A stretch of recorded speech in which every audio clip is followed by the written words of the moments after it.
Olá, começa agora o Por Dentro das Comissões. Aqui você fica sabendo tudo o que acontece no maior parlamento da América Latina. Fica com a gente. Para que um projeto de lei seja aprovado aqui na LESP, é preciso o apoio da maioria dos deputados. Você já ouviu falar sobre coligação, que é a união de alguns partidos para fortalecer, inclusive, esse tipo de votação.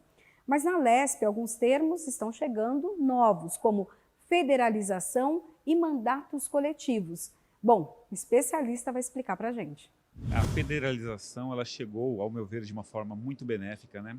A gente tinha antigamente uma conduta um pouco mais liberal e hoje com a federalização, apesar de ter aquela dificuldade, porque tinham antes duas ou três lideranças e hoje tem que ser escolhida uma só, isso é uma vertente que eles têm que tratar entre eles, né? Mas, ao meu ver, ele beneficia muito mais por conta dos pequenos partidos, por exemplo, com a quebra da cláusula de barreira, a democracia cristã do nosso querido Emael, por exemplo, que não conseguiu cláusula de barreira, né, com todo o potencial que tem, com toda a energia, projetos, boas coisas que foram implementadas, tem a oportunidade agora, apesar de não ter feito fusão nesse tempo todo e mantido os princípios, né, a gente enxerga como uma forma benéfica. E, ao meu ver, acabou um pouco daquele oba-oba, né, onde a condução em si, para lidar com um partido, a gente já sabe a estrutura de dificuldades que tem.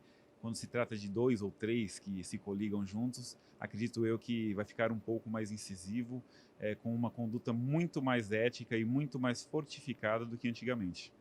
E essa mudança não é só aqui para a Casa Legislativa aqui da Alesp, mas também ela pode entrar em câmaras municipais aí pelo país, né? Sim, sim, sim. A intenção, eu tive o prazer de estar visitando, como eu disse agora há pouco, 42 países onde eu conversei com figurões da política mundial, né, e tive o prazer de pegar formatos semelhantes em alguns desses países. Eu acredito que em pouco tempo, muito pouco tempo mesmo, isso aí vai ter espalhado pelo país inteiro. E nas eleições, o que muda? Nas eleições, o que muda, na verdade, é que aqueles pequenos partidos que tinham pouca força, de 1, 2% aí na manada toda de votos, acaba consolidando muito mais força com o propósito dos seus próprios projetos, né? Coligando-se, federalizando-se, né? Vamos tirar a palavra, com novos partidos, com novas propostas de unificando forças. A cunho, né, de interesse público para quem está nos assistindo entender também, né? Nós temos 2 mandatos coletivos, como eu comentei no início, a bancada feminista e o movimento das pretas. Para quem, né, está nos assistindo entender a diferença, né, para acabar não confundindo, qual a diferença então de um mandato coletivo para uma federação e uma coligação?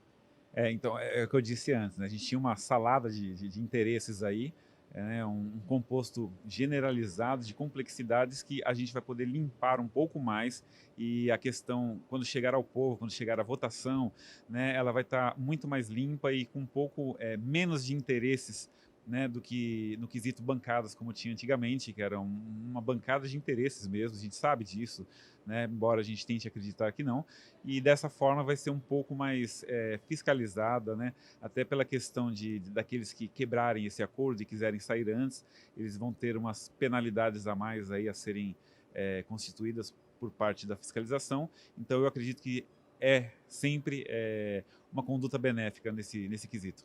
Mas para quem participa de mandatos coletivos, geralmente são do mesmo partido, né, os integrantes. Geralmente sim, geralmente sim. Não é uma regra, tá? Perfeito. Mais uma vez, muito obrigada pela sua participação. Foi um prazer esclarecer, né, esses pontos de interesse público para toda a população, né? Eu é quem agradeço. Voltamos então aos estúdios do Por Dentro das Comissões.